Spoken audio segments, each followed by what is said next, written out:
आज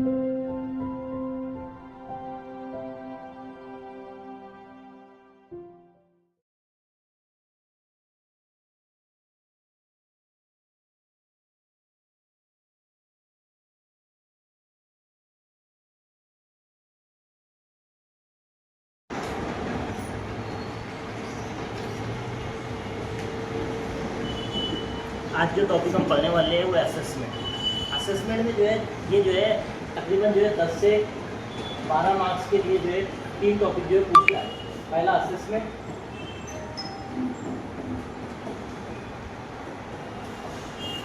NEP 2020,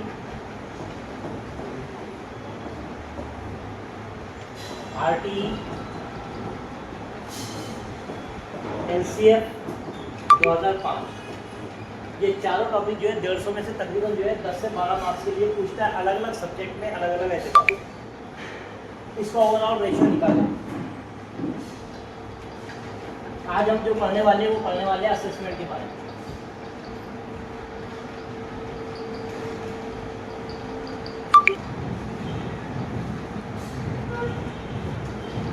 meaning of assessment क्या है?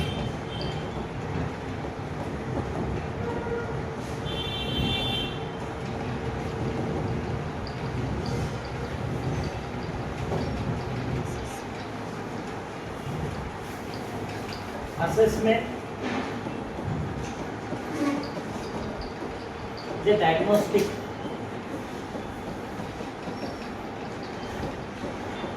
and developmental process, not a one-time judgment.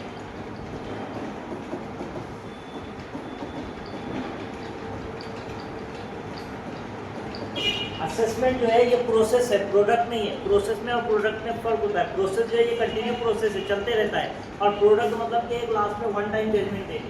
ये वन टाइम जजमेंट नहीं है, बल्कि थ्रू आउट जो है ईयर जो है ये चलता रहेगा। कुछ वर्ड जो है हमारे को यहाँ पर समझना जरूरी है, इनकी मीनिंग समझना जरूरी है। जैसे मिसाल के तौर पर measurement,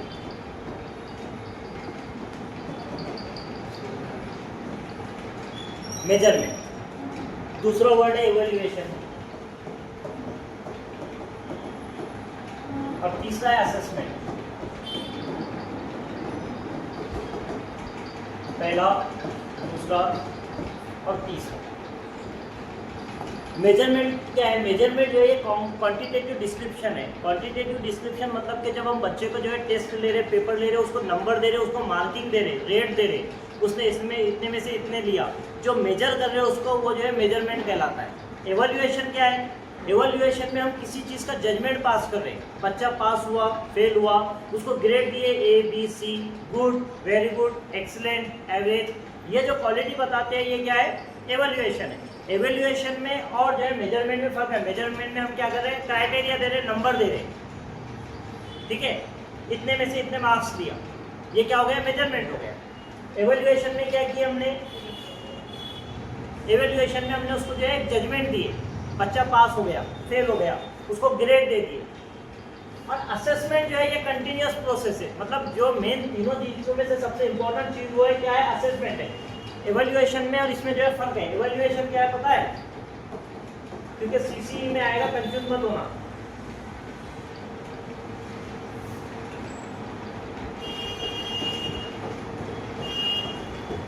value addition plus judgement, ये दोनों से मिलकर जो है बना है एवैल्यूएशन, ठीक है। मेजरमेंट, एवैल्यूएशन और असेसमेंट, सबसे बेहतरीन वर्ड है असेसमेंट। एवैल्यूएशन में भी हम इसको डिटेल में पढ़ेंगे CCE की जब बात होगी। दूसरी बात है पर्पस ऑफ असेसमेंट क्या है? असेसमेंट समझ में आया? आम जबान में पहले असेसमेंट भी समझ लीजिए। असेसमेंट है बच्चे को पढ़ने के बाद हम जो है चीज़ को जो है देखते हैं। असेसमेंट, एवैल्यूएशन, मेजरमेंट में क्या हो रहा है? पेपर खत्म हो रहा है, हम बच्चे के नंबर निकाल रहे हैं, नंबर निकालने के बाद में पता चल रहा बच्चा जो है इतने नंबर 100 में से इतने नंबर लिया, ये क्या हो गया? मेजरमेंट। एवैल्यूएशन में क्या कर रहे हैं? बच्चे ने जो है एक पेपर लिखा, उसके ऊपर लिख दिए गुड, वेरी गुड, एवरेज, ये क्या किया हमने? ग्रेड दे दी उसको, ये एवैल्यूएशन हो गया। असेसमेंट में क्या हो रहा? असेसमेंट में बच्चे का देखिए कहाँ पर उसकी कमी रह गई, फिर उसको दुरुस्त करने के लिए दूसरा काम कर रहे हैं। मतलब असेसमेंट में हम क्या करते हैं, कंटिन्यूस प्रोसेस करते हैं हमारी टीचिंग को बेहतर बनाने के लिए और बच्चों की खामियों को पता लगाकर उनको दूर करना असेसमेंट का मेन मकसद है। पर्पज ऑफ असेसमेंट क्या है? पर्पज ऑफ असेसमेंट 3 तरह का होता है। सबसे पहला है assessment of learning.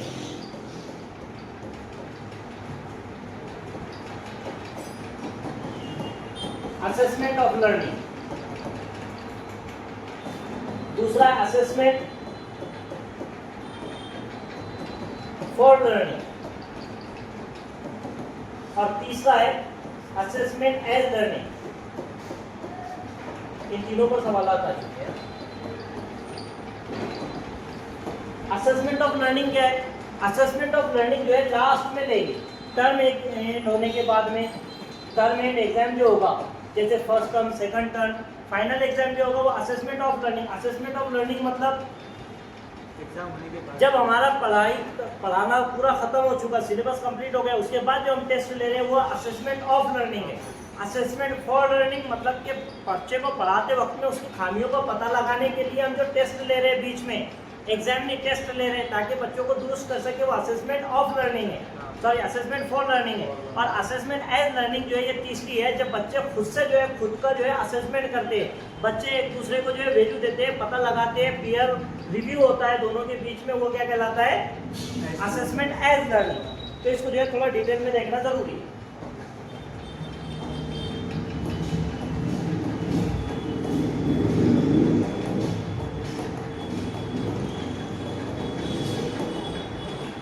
Assessment of learning जो है ये समेटिव होता है।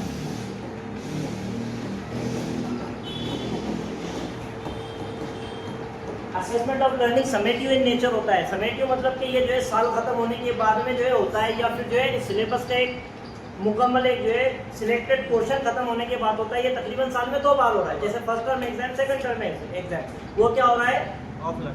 ऑफ लर्निंग है, समेटिव होता है इन नेचर। ठीक है। दूसरी बात क्या होती है इसकी? सर्टिफिकेशन और प्रमोशन के लिए जो इसको इस्तेमाल करते हैं, सर्टिफिकेशन एंड प्रमोशन। एक क्लास से दूसरी क्लास में बच्चों को प्रमोट करने के लिए जो है असेसमेंट ऑफ लर्निंग होता है। एक क्लास से दूसरी क्लास में जब बच्चा जाएगा तब एनुअल एग्जाम, टर्म एग्जाम, इसकी मिसाल है annual exam, term exam, first term, second term, ये इसकी जो एग्जाम्पल है। और ये क्या होता है? इसमें जो है आउटकम पर फोकस किया जाता है, focus on outcome, not process.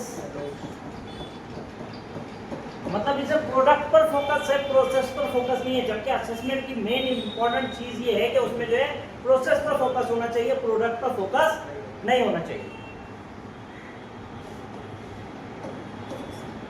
दूसरा है assessment for learning.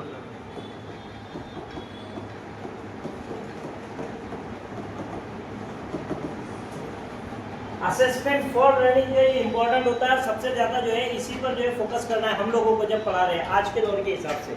Assessment for learning जो है क्या होता है? फॉर्मेटिव होता है नेचर में। फॉर्मेटिव का मतलब असेसमेंट 2 तरह के होते हैं, एक समेटिव और एक जो होता है फॉर्मेटिव। हम जब जो है संकलित और असंकलित जो लिख रहे हैं ना, पेपर के बीच में आता है एक संकलित मार्क और असंकलित मार्क, वो ये समेटिव और फॉर्मेटिव, आकारिक संकलित, बराबर है। इसमें जो है फॉर्मेटिव क्या होते हैं? असंकलित, आकारिक, बराबर है। इसमें बच्चे के ताल्लुक से जो है जितनी चीजें रहेगी उस पर फोकस करके उसको दुरुस्ती की तरफ ध्यान देना है हमारे को। जब भी असेसमेंट के बारे में फोकस करना है तो फॉर्मेटिव असेसमेंट पर ही फोकस करना है। समेटिव असेसमेंट अच्छी चीज नहीं है इसके एतबार से। तो ये जो है असेसमेंट फॉर लर्निंग क्या होता है? फॉर्मेटिव होता है नेचर में। दूसरा ये होता है कि हम जो है क्यों इस्तेमाल करते हैं इसका? Identify gaps, learning gaps.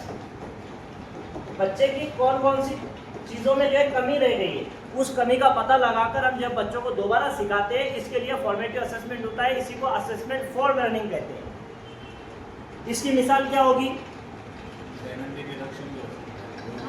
हाँ, वो इसके जो है टेक्निक्स में आएगा। इसमें जो है क्या होता है? उसके बाद वो प्रोवाइड फीडबैक। फीडबैक हम जो है प्रोवाइड करते हैं। इसी के लिए जो है सबसे पहले जो है टेस्ट हो रहा है, सामने यूनिट टेस्ट हो रहा है, सेकंड टेस्ट हो रहा है। इससे पहले टेस्ट चलते थे, वो जो है इसी के इससे। तीसरा आता है असेसमेंट एज लर्निंग, ये सबसे बेहतरीन असेसमेंट है, असेसमेंट एज लर्निंग। क्यों? क्योंकि इसमें जो है बच्चे खुद का जो है असेसमेंट करते हैं, पहले वाला छोड़कर दूसरे दोनों भी जो है ये पॉजिटिव है और पहले वाला नेगेटिव है। असेसमेंट ऑफ लर्निंग जो है नेगेटिव है, उस पर फोकस नहीं करना है। असेसमेंट फॉर लर्निंग और असेसमेंट एज लर्निंग पर फोकस करना है। तीनों में सबसे बेहतरीन जो है असेसमेंट एज लर्निंग है, क्योंकि बच्चे इसमें खुद से क्या करते हैं, असेस करते हैं चीज़ों को। सेल्फ असेसमेंट होता है, सेल्फ असेसमेंट होता है, बच्चे जो है खुद का असेस करते हैं, कहाँ पर उनको खूबियाँ पता चल रही है, कहाँ पर उनकी खामियां, कौन सी चीज़ में उन्हें करना चाहिए दुरुस्ती, वो चीज़ पर जो है ध्यान देते हैं। बिल्ड्स मेटाकॉग्निशन, ये चीज़ क्या करती है इनकी, बिल्ड्स मेटाकॉग्निशन। मेटाकॉग्निशन समझता है जब बच्चे अपने दिल में जो है अपने ही काम के बारे में सोचते हैं, अपनी सोच पर और ज़्यादा सोचते हैं, अपने कारकर्दगी के बारे में सोचते हैं, गौर ख्वास करते हैं, वो क्या कहलाता है, मेटाकॉग्निशन। ये 21st सेंचुरी की जो है स्किल्स में से एक स्किल्स ये है। जैसा 21st सेंचुरी की स्किल्स कौन कौन सी है, सेंचुरी स्किल, इसमें जो है पहला है क्रिटिकल थिंकिंग, हाँ, creativity, productivity, yes, critical thinking, collaboration, peer work, समझ में आया? ये क्या है, 21st सेंचुरी की स्किल्स है। तो ये जो है इस पर जो है फोकस करते हैं। ये मेटाकॉग्निशन क्या होती है?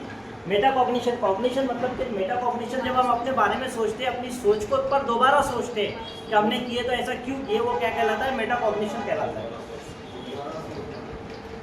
पीयर रिव्यू और सेल्फ इवैल्यूएशन इसकी जो है मिसालें, पीयर रिव्यू और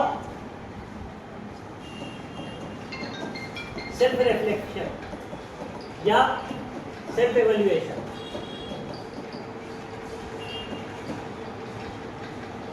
assessment as learning. Types of assessment कौन कौन से,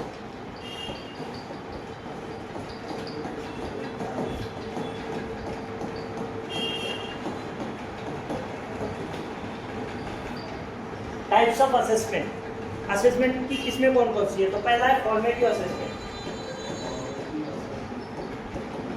फॉर्मेटिव असेसमेंट। फॉर्मेटिव असेसमेंट सबसे बेहतरीन असेसमेंट है। दो असेसमेंट में जो है सबसे ज़्यादा इंपॉर्टेंट है इनमें, सबसे पहला है फॉर्मेटिव और दूसरा है समेटिव। समेटिव और फॉर्मेटिव असेसमेंट में फॉर्मेटिव असेसमेंट पर सबसे ज़्यादा ध्यान देना है, क्योंकि दुरुस्ती बच्चे के तालीम में इसी से होती है। तो इसकी खासियत क्या होती है, ये कंटिन्यूअस प्रोसेस होता है, मतलब ये लगातार चलता रहता है। ये क्या होता है, कंटिन्यूअस होता है। दूसरा ये इनफॉर्मल होता है। हाँ, फॉर्मेटिव असेसमेंट जो है ये कंटिन्यूअस चलेगा, जब तक तुम्हारा जो है एकेडमिक सेशन स्टार्ट हो गया वहाँ से लेकर एंड होने तक तुम्हारा क्या चलेगा, फॉर्मेटिव असेसमेंट चलेगा। जबकि समेटिव असेसमेंट जो है लास्ट में होता है, तालीम खत्म होने के बाद। उससे तालीम में या पढ़ाने में या बच्चे के पढ़ने में दुरुस्ती नहीं कर सकते समेटिव में, लेकिन फॉर्मेटिव में हम क्या कर सकते हैं, दुरुस्ती कर सकते हैं। इसी वजह से ये इनफॉर्मल होता है, मतलब फॉर्मल वे में नहीं करता है टीचर, अपने तौर पर गौर ख़ास करता है अलग अलग टेक्निक से। इसी वजह से ये क्या होता है, इनफॉर्मल होता है। दूसरा जो है इसके कंटिन्यूअस होता है, इनफॉर्मल होता है, डायग्नोस्टिक होता है। डायग्नोस्टिक समझता है, डॉक्टर डायग्नोस करता है, किसी बीमारी का पता लगाता है, उसको क्या कहते हैं, डायग्नोस। तो ये डायग्नोस्टिक होता है, मतलब टीचर जो है अपने तौर पर बच्चे की प्रॉब्लम का जो है पता लगाता है, बाद में उसको ठीक करने के लिए रेमेडियल टीचिंग करता है, मतलब अपने बच्चे की खामी का पता लगाकर फिर उसको दुरुस्त करता है। इसी वजह से फॉर्मेटिव असेसमेंट क्या होता है, डायग्नोस्टिक होता है नेचर में। क्विज़ेस, पोर्टफोलियो और ऑब्जर्वेशन से जो है टीचर जो है फॉर्मेटिव असेसमेंट करता है। सवालात पूछकर, पोर्टफोलियो तैयार कर फोल्डर फाइल तैयार करेगा, बच्चे की पूरी चीज़ों का जो है डिटेल रखेगा। जब आप रिकॉर्ड पढ़ेंगे तो पोर्टफोलियो रिकॉर्ड सबसे बेहतर रिकॉर्ड माना जाता है, ठीक है। इसको जो है जब रिकॉर्ड में पढ़ेंगे तो सब पता चलेगा। और ऑब्जर्वेशन से क्या करता है टीचर, अपने जो है फॉर्मेटिव असेसमेंट करता है। दूसरी होती है समेटिव असेसमेंट।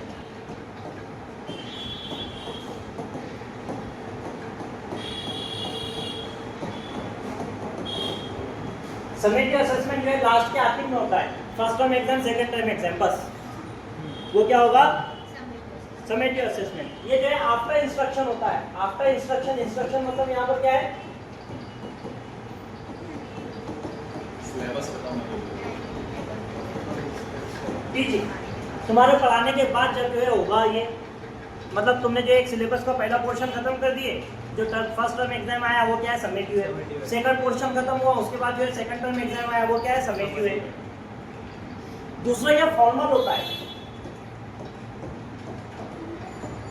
समेटिव क्या होता है, फॉर्मल होता है, जबकि फॉर्मेटिव क्या होता है, इनफॉर्मल होता है। क्योंकि ये फॉर्मल तरीके से बाकायदा बच्चों का टाइम टेबल निकालकर, सर्कुलर निकालकर बच्चों का असेसमेंट किया जाता है, इस वजह से ये क्या होता है, फॉर्मल वे में होता है। तीसरा जो है इसकी मिसाल क्या है, final exam, first term exam, second term exam क्या है इसकी मिसाल। तीसरा जो होता है डायग्नोस्टिक असेसमेंट।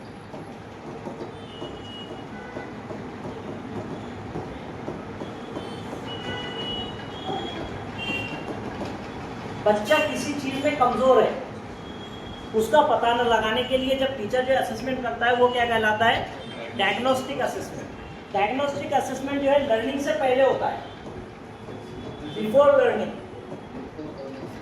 देखो यहाँ पर जो है ना फॉर्मेटिव असेसमेंट में और डायग्नोस्टिक असेसमेंट में थोड़ा फर्क है।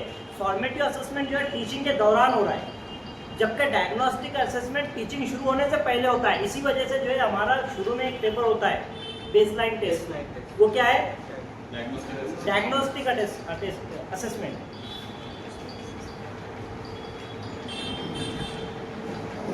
प्री टेस्ट या बेसलाइन टेस्ट, इसकी क्या है मिसाल।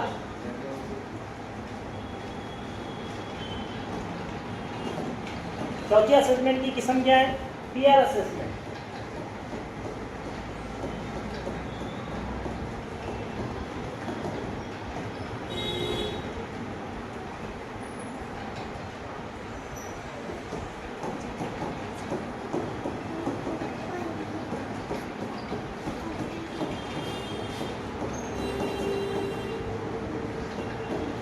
स्टूडेंट्स एक दूसरे को असेस करते हैं, स्टूडेंट एक दूसरे की खामी का पता लगाते हैं, खूबी का पता लगाते हैं, तेरी ये चीज़ कमजोर रह गई तो ये चीज़ पर ध्यान दे। ये बच्चे जो आपस में डिस्कस करते हैं, एक दूसरे को असेस करते हैं, वो क्या कहलाता है, पीयर असेसमेंट। पीयर असेसमेंट में जो है ग्रुप रिव्यू होता है, ग्रुप रिव्यू होता है। मतलब जो है बच्चा जो है, जो बच्चे में खूबी या खामी है उसका डिस्कशन बच्चे जो है आपस में ग्रुप बनाकर जो है तय करते हैं कि हाँ इसमें ये खूबी है, ये खामी है, इसको ये करना चाहिए, इसके बारे में अपनी जो राय और दलील देते हैं वो क्या कहलाता है, पीयर असेसमेंट। और लास्ट में आता है सेल्फ असेसमेंट। सेल्फ असेसमेंट जब जो है बच्चा खुद के बारे में गौर खोज करता है, खुद को असेस करता है, वो क्या कहलाता है, सेल्फ असेसमेंट। लर्नर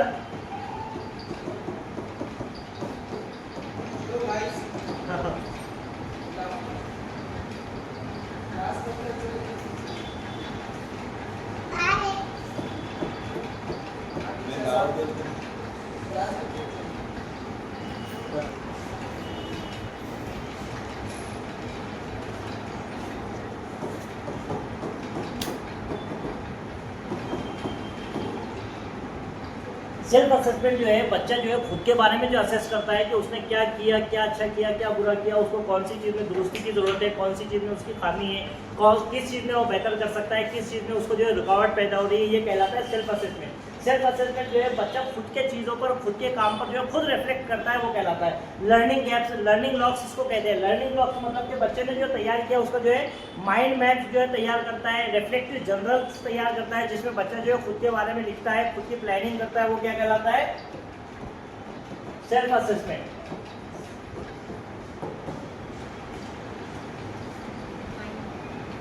ये हमारी हो गई है टाइप्स ऑफ असेसमेंट। अब दूसरा जो है